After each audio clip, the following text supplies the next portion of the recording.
oops, I'm doing this little outfit with a sleeve in a different fabric, so it will look like this. This will be the little sleeve.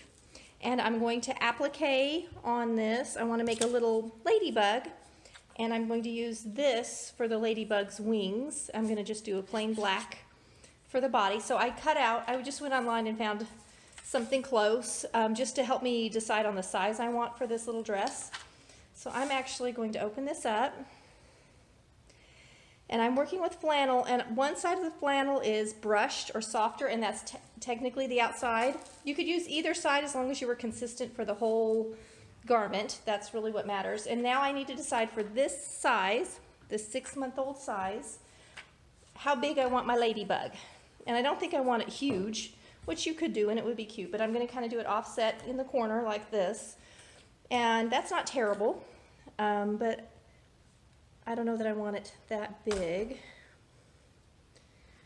So let me show you. So that's a great big ladybug. And then I cut out a teeny tiny ladybug, which would be fine. But again, I think I'm going to go with the medium one. And because I just copied and paste off of a template online, I can enlarge and shrink as much as I want. What I'm going to do though is trace this out and change it. I'm not going to do it exactly like this. I'm going to cut out a piece that's plain black, that's sort of like a long oblong shape. That's going to be the body that's going to go underneath, and then I'm going to cut out this little cut shape that's going to be made out of this for the wings. And then I'm going to just do stitched little antennae. I don't think I'm going to try and put any polka dots on it. I'm going to have a plaid ladybug instead of a polka dotted ladybug. And I'm going to show you the applique process next, because the applique is actually the next thing I personally like to do. I prefer to applique and then put the garment together. And I'm considering, I originally wanted to make the little pantaloons out of this. So we had the dress with a little applique in this, and little pantaloons underneath like that. But I don't have enough fabric, and I'm not going to go get more. I had plenty of the other plaid, but I'm considering, this is the little pantaloons, I'm considering putting another ladybug on the rear end. So I might put another ladybug on the bum of these, and I may not, I don't know. I'm going to do my first ladybug on this, and I'll show you the process of applique next. We're going to work on our applique now. And before I get started on the applique process, I just want to show you a little thing that I do. And you may already be doing this, but when I cut out a project, especially when it's small like baby clothes, I put all of my parts in a Ziploc bag, and it just makes it easier so I don't lose anything, especially when you have lots of little tiny parts. I also like to do this if I'm putting together something that's pieced, like a quilt. It's just a nice way to keep track. And you can get great big Ziploc bags too, but this is, and I can reuse them. Food never goes in it, it's just fabric. So, my little trick. Okay, here are my applique design ideas, and I'm going to use this sort of medium-sized one. And what I have here, this paper is called Under, and it is a sticky paper, sticky when ironed. So it's right now stuck to sort of like a wax paper or a silicone paper, like parchment paper. If you bake, that's what it's stuck to.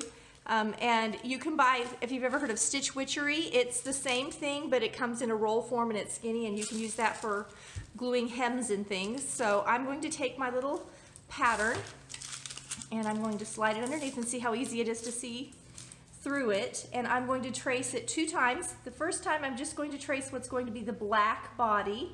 So I'm not going to trace the wings. So I'm going to do that first. Trace my little black body. And then what goes between doesn't really matter because it can't be. It's just going to be underneath. So that's sort of my little black body. And then I'm going to just move it over for my wing shape. And I can change this a little bit. You could, I don't know if you can see, but the wing is sort of off center, which is cute. I think that's fine. It makes it interesting. So I'm going to just trace this. And all I need is an outline.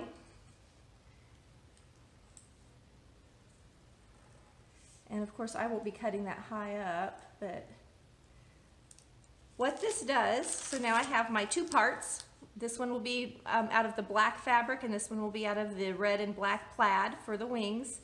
And what I will do, you can do this two things. You can just cut it away from each other and fuse it, or you can cut it out exactly and fuse it. And I usually don't cut it out exactly until after it's fused. I'm going to do this 2 times because I'm going to applique twice on the dress. I'm going to do it 3 times. Twice on the dress and once on the little pantaloon. So I'm going to do my tracing 2 more times.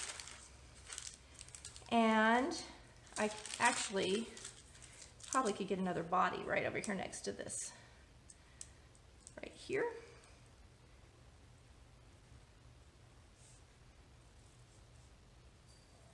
And I am okay with them not being perfect.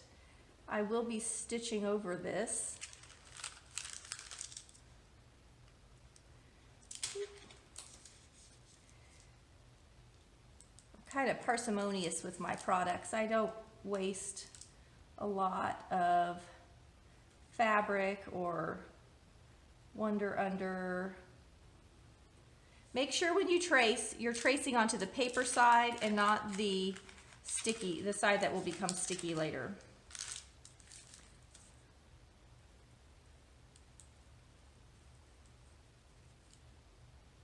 And this does not have to be exact.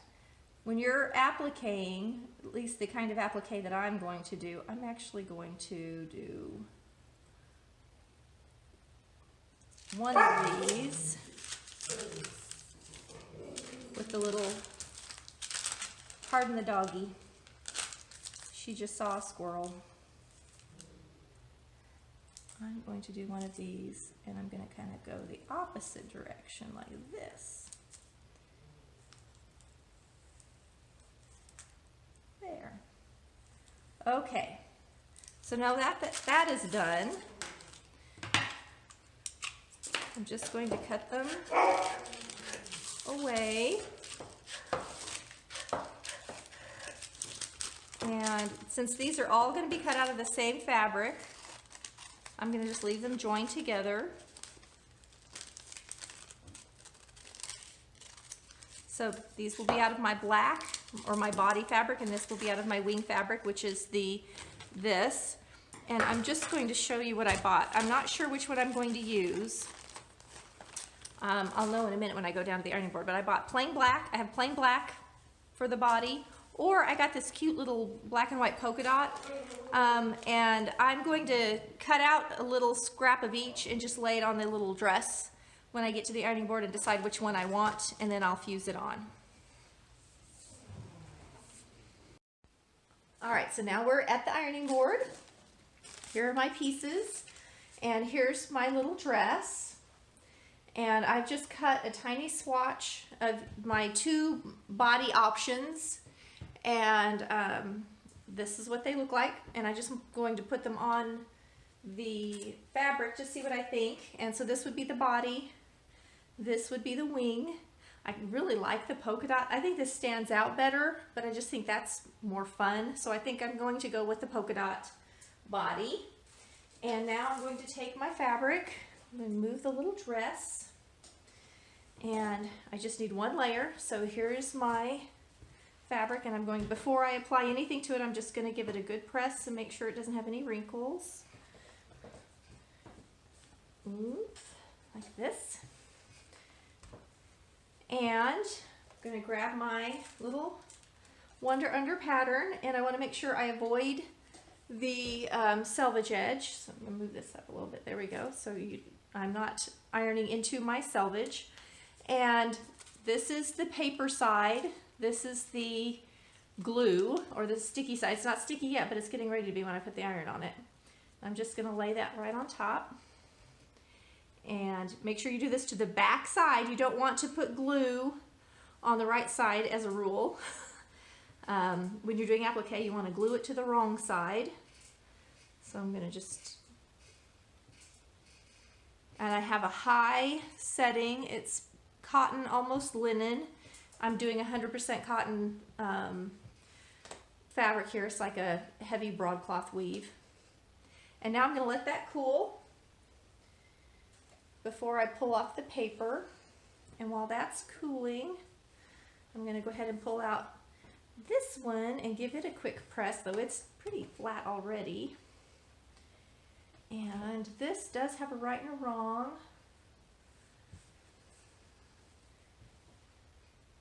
And for this, I'm going to do it this way. I'm going to, the fuzzy side, I'm going to put on the back side because I like how easy it is to see the checks. All right, is this cool? Yeah, it's just a tiny bit warm. And so now, before I pull my paper off, I almost pulled the paper off. I'm going to cut these out. So I'm going to go ahead and trim around my little bodies. And I don't care if they're exactly perfect. I think it's cute when they're interesting and slightly different. Depends on the project, but this is baby clothes. I'm actually gonna just cut this away so I don't have that hanging on, weighing down on me.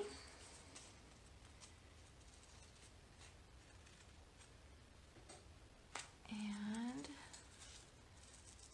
cut out my little body.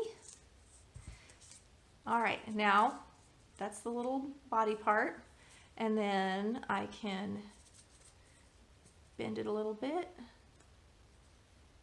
You don't want to make your fabric fray while you're doing this. And peel it off. It's stuck good. There we go. Well, it peeled off great before I ironed. Now it doesn't want to peel off at all. There it is. I got it started. And you want to make sure that you're only peeling paper and not glue. Can you hear it? And this, static electricity, is what the backside looks like. I don't know if you can see it, but it's it feels plasticky now because it has the glue stuck to it. And now when I go to apply this to the dress, I can lay it down like that, iron again, and it will stick nice to the dress. So there's one little body. I'm gonna do that for all my body parts. But before I do that, I'm gonna go ahead and iron this one on. And I do not care at all about my plaid being straight of grain. So let me think, how do I want them slightly biased? I kind of think I do. All right.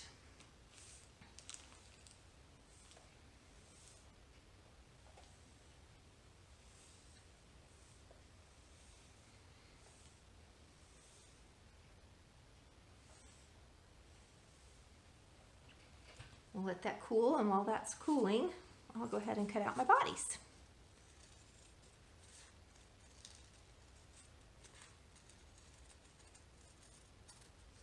These look like little sausages.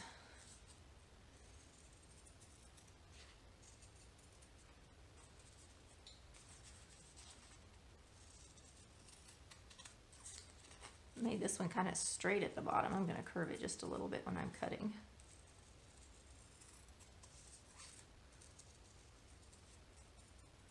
There. Okay, so there's my bodies. This is my trash. And I'm just going to pull this up. Oh, I wasn't paying attention. See what I did? I glued it right to my ironing board. Now I have to wash my ironing board cover. Don't do that thing that I just did. I should have been paying attention. So now it's sticky right there. I'm gonna have to really watch that. Yuck. What you can do if you do something like this is you can lay like a paper sack over that area and iron it, and it'll actually stick to the paper sack. So we'll have to do that in a minute. I wanted to lift it up so it would cool faster. All right, so I'm gonna finish cutting these out and peeling the backs off, and I'll show you what I'm going to do next. All right, so I have my little bodies cut out, and I'm going to kind of decide where I want them to go and what I want the little wings to look like on top. And I have a set of wings that are reversed. Okay, these are the ones. So I think I'm going to do it So I have two little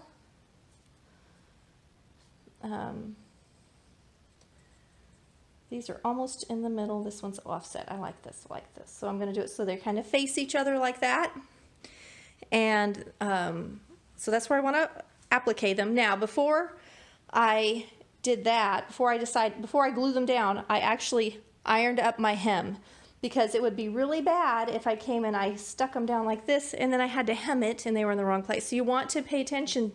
You're doing this before the garment is finished, and it's always wise to. It's much easier to work with. I'm going to have seam allowance over here, so I'm actually going to move them over a little bit, kind of like this. I want to get my placement pretty good. I'm not going to glue the wings on yet. I'm only gluing the body parts.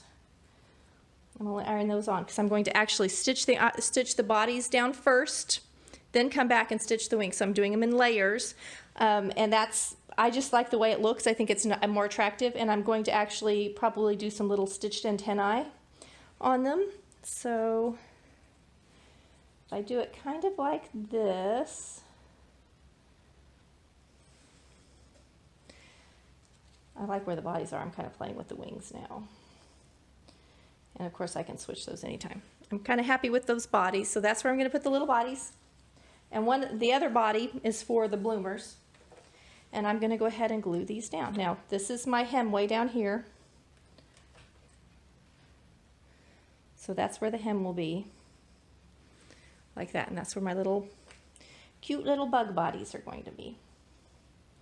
It doesn't have to be an exact science for what I'm doing.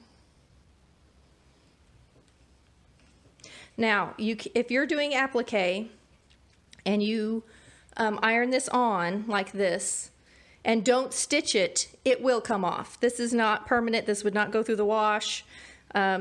If you had a project where it needed to last for an afternoon or something, you know, a quick costume, you might be able to get away with it. But this is really just to make it easier for you to stitch. That's the point of the Under and the gluing the two pieces together. And now they're stuck on. Isn't that cute? So there's my bodies, and I'm going to go ahead and glue on. I'm going to find my little bottoms. Here's the little bottoms. And these do not mark front and back. Let me look. Panties A, B, and C. It does not say the front from the back. So normally it would say center back, center front. It does not. It just says center fold on it. So how can you tell the front from the back, since they didn't bother to mark it for you? And it is important to know your front from your back, because if you look at this leg, it's definitely different. This is the front.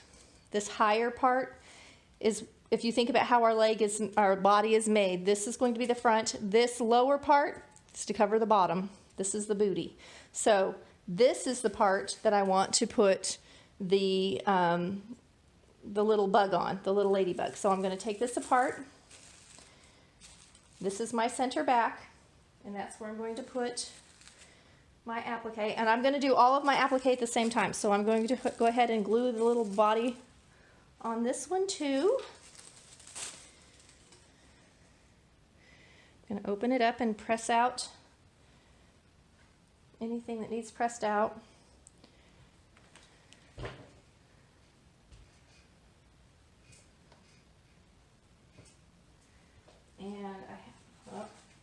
So now I'm going to kind of figure out where I want to stick this little, and again, waistband up here, like that, and I kind of just want it sort of in the center.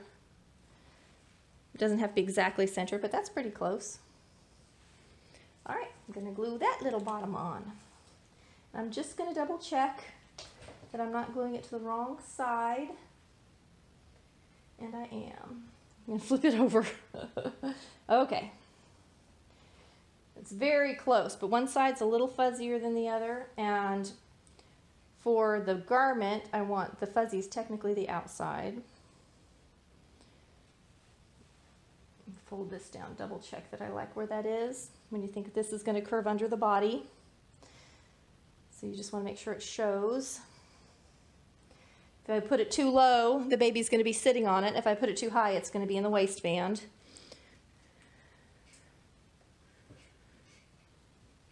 Okay. Next, we're going to actually stitch these on, and then we'll go on to do the wings. All right, so this is a lightweight cotton. This is a 60 weight thread, and this type of thread would be used for delicate embroidery or delicate heirloom type sewing, and it's great for bobbin thread. So this is what I put in my bobbin, not this color. I'm doing all black, and I personally am going to use a black heavy embroidery thread, so one like this but in black.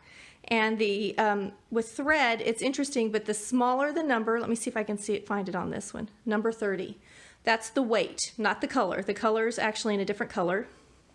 See, the color is black. So, and this is an old thread, but number 30 weight is the thread weight I want for embroidery. So I'm going to use black 30 weight cotton embroidery on top, and I'm going to use black 60 weight on the bottom. And what that does is it helps the top thread look nice and full, but it doesn't make it too heavy on the bottom where it doesn't matter and it doesn't show. So it's really important to choose the right thread. Also, when you choose an embroidery thread, you need a little bit, usually you need to make sure your needle supports your thread. So you don't want to go with a giant needle that's going to make too many holes, but you don't want to go with too small of a needle that won't support the weight of your thread. The last thing you need when you're doing embroidery is tearaway underlining. That's what this is. I have an embroidery machine, so I use this a lot, and I keep my scraps for projects like this. And this is a stabilizer. It doesn't iron on. It doesn't, let me find my little dress. I just moved everything, hold on. So here's my little dress. There's not a right or wrong on this fabric, or on this stabilizer. I'm gonna just put my little dress pieces over it. And what this does is it helps your machine. This is a machine support and thread support. So when I put this underneath, and I'm just going to put pins out of the way to hold it on.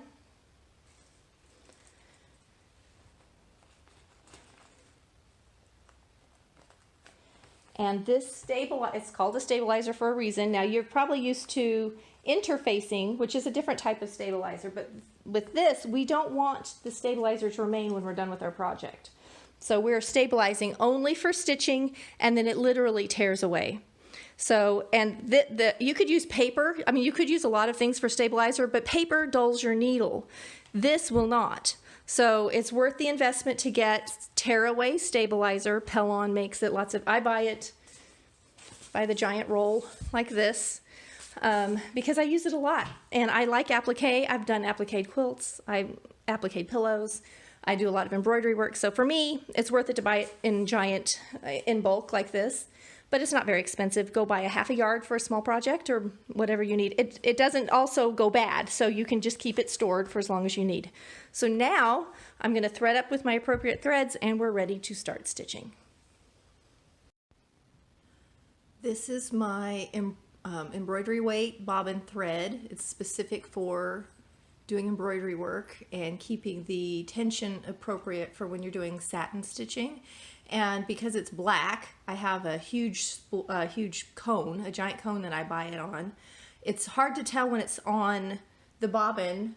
I mean, if you really look closely and spend some time, you can figure it out, but it's hard to tell your regular polyester black thread or your everyday sewing thread from your bobbin weight, but there is a difference, and the machine knows it. So can you see, I have marked on there, not the best color, but it's like a gray. Can you see that? It's gray nail polish. I like to use like a silver paint pen or something like that. I just don't have any right now, so I marked on it with that just to give it a little bit different so it's easy for me to tell. And I always use the same bobbin over and over again and fill it only with bobbin weight thread. So that's a way for you to be able to tell your weight differences when you're using specialty threads. Mark them with some nail polish or a paint pen, and you can tell the difference. I'm going to set up my machine for the satin stitch now, and I'm going to test my stitch a couple times. I originally was going to do this with a cotton embroidery weight on top, and I've since found that I cannot buy that locally anywhere, and I'm not going to wait to order it. So I'm just going to go back to the traditional synthetic rayon or a nylon or a poly. They make it a couple different ways, but the slick synthetic stuff, so that's what I'm using on top. And so depending on your thread weight, it will change your stitches. So here's my just traditional zigzag. It's currently set for 4 wide, which is way too wide. I'm doing a satin stitch, so I'm going to make that lots smaller, maybe 2.5-ish.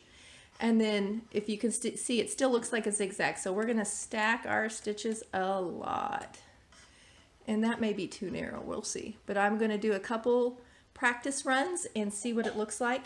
Now when you're doing a satin stitch applique, you want to use an open toe foot so you can see how there's complete space in here, and that just allows the thread to glide, and the bottom of the foot is actually cut apart, or has a channel in it. Let me take it off so you can see. Can you see how wide that is and how it's all cut away? That just allows those stack stitches to glide through and they won't catch. If you have a traditional foot that has, let's see, that's a straight stitch. Foot like this, which might be your everyday sewing foot, this thing right here will catch on the satin. The satin stitches are made in the hole, and then when your foot tries to go over those satin stitches, they'll catch on this bar. So if the bar's gone, you're in a lot better shape. So that's what this is for. It's a satin stitch open toe applique. There's a lot of names for it, but that's what it is. So now we're going to put this under and try it out.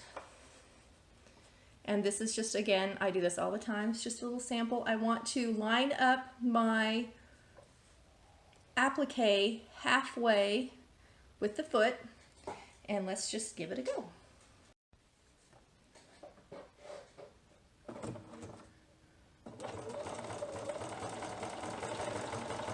And I can tell that's going to be too far apart.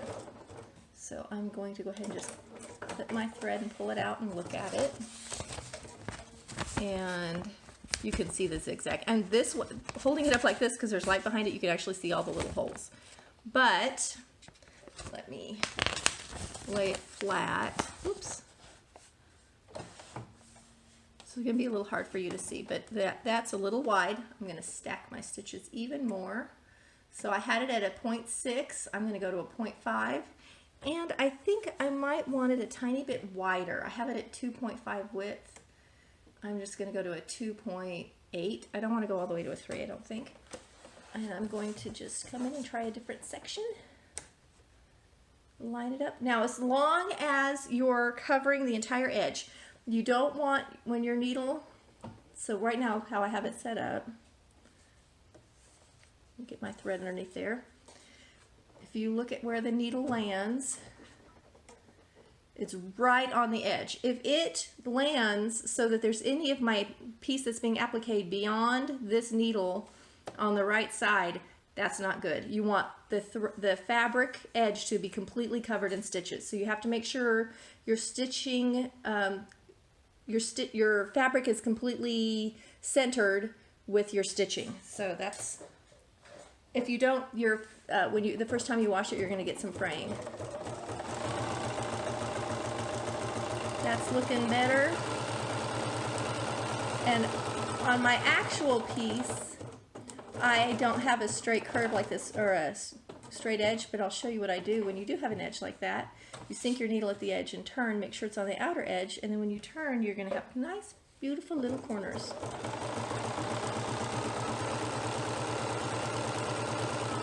All right. Let's see how that looks.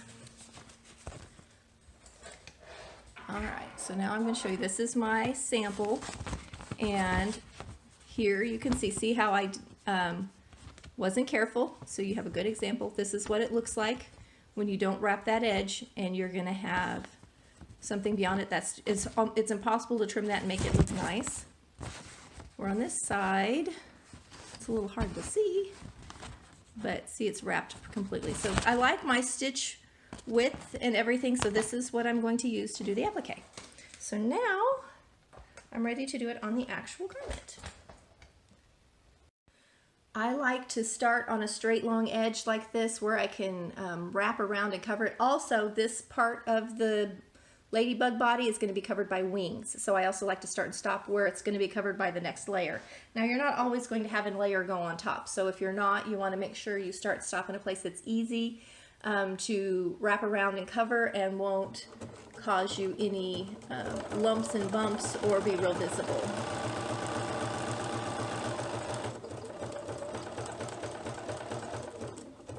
Now I've got an outside curve. When you're doing an outside curve, you don't want to sink your needle on the inside. You want to sink it on the outside. If you need to do a slight adjustment, and I'm just doing the tiniest bit.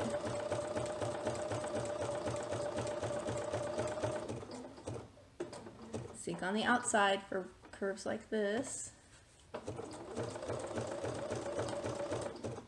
Otherwise, you'll get like a little separation or an opening in your stitches, and it just won't be as pretty.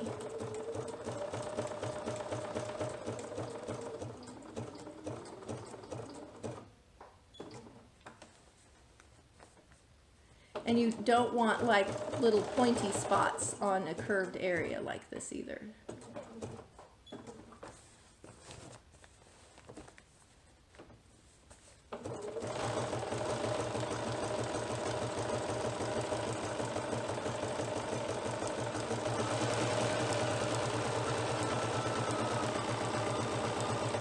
I'm not pushing when I have both hands up here, I'm just stabilizing it. It gives me more direction.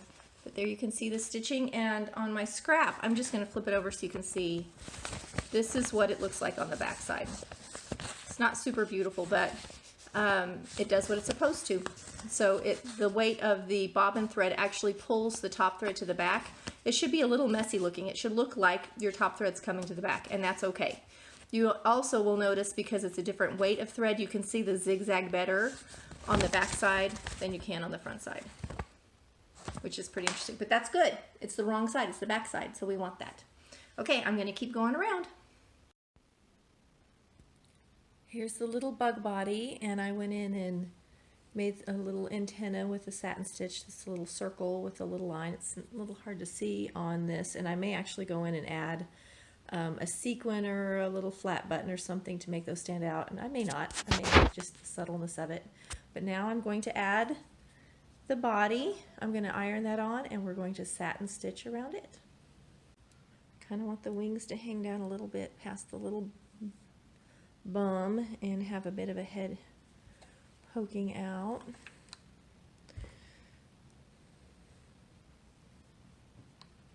Now you don't want to push around the applique piece that you're setting with the iron too much, because it actually smears the glue. So you want to kind of set the iron and leave it and not do a lot of shoving around.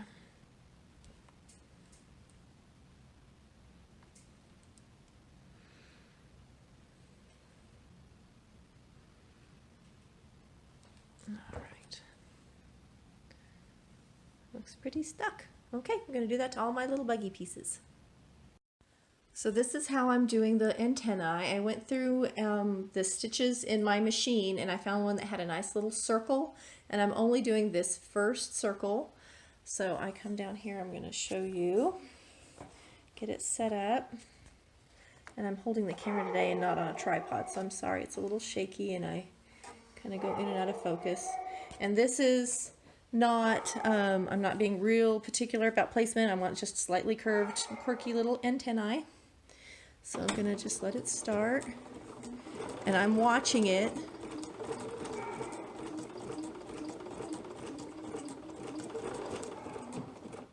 And I can tell I finished my circle, and I'm not breaking my stitches, but I'm coming back up here and choosing my preset satin stitch. Everything's still attached, so there's no end thread, so my thread stays attached. And now I'm going to just finish the little antennae down.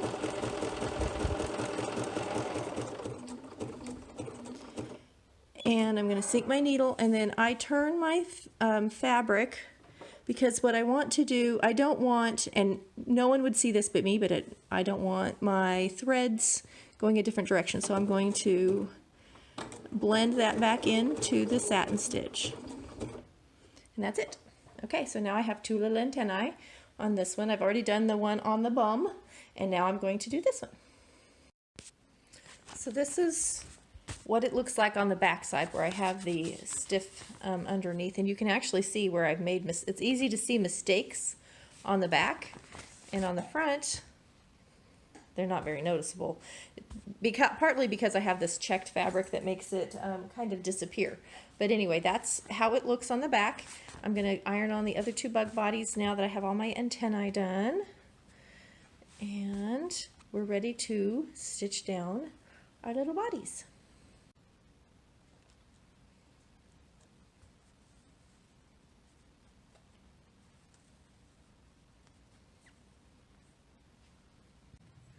All right, I'm ready to start my ladybug wings. I have all three fused on, and I like to do, I kind of like to sew assembly lines, so I did all the bodies at the same time, all of the little antenna at the same time, and now I'm going to do the wings all at the same time. I just think it makes it simpler, faster, as far as for changing stitches or whatever. I just like to do it that way. So that's my personal method. You can do one whole bug and go back and do the next one if you want to.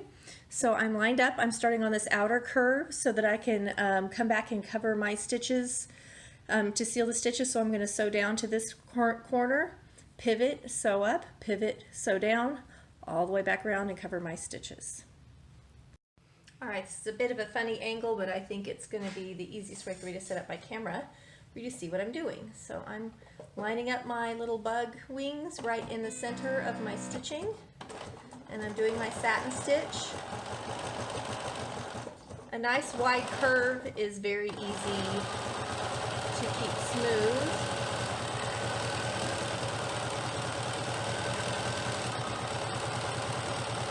Now I'm approaching my point here.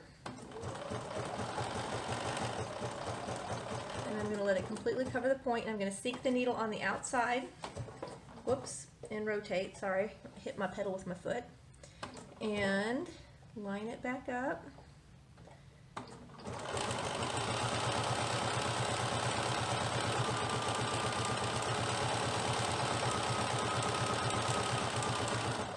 Now I'm up here to the point, sink it, turn, my threads out of the way, and I'm just making sure I went up high enough, and I think I want to go up a little bit higher.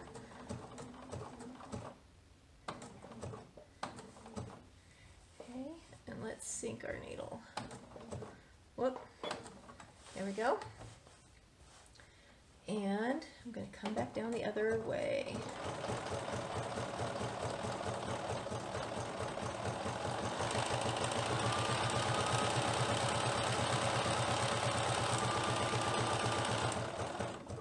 To my point, sink the needle on the outside.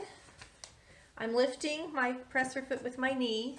If you have to, some machines, there's a lever back here. My machine doesn't even have that lever on it. I have a knee lift, or I have a button to raise and lower it. So if you see my foot magically levitating, I'm controlling it with my knee.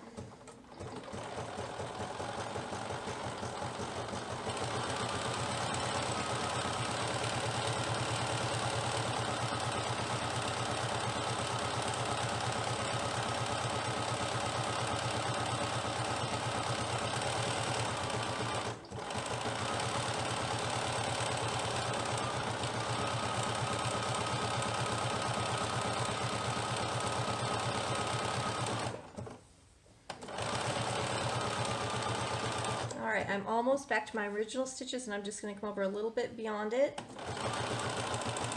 Cover the old stitches a little ways. And I have got one bug completed. Let me just tear off my threads. And I'm going to hold it up. It's going to be a little funny because it's going to be backlit, but there's one little bug.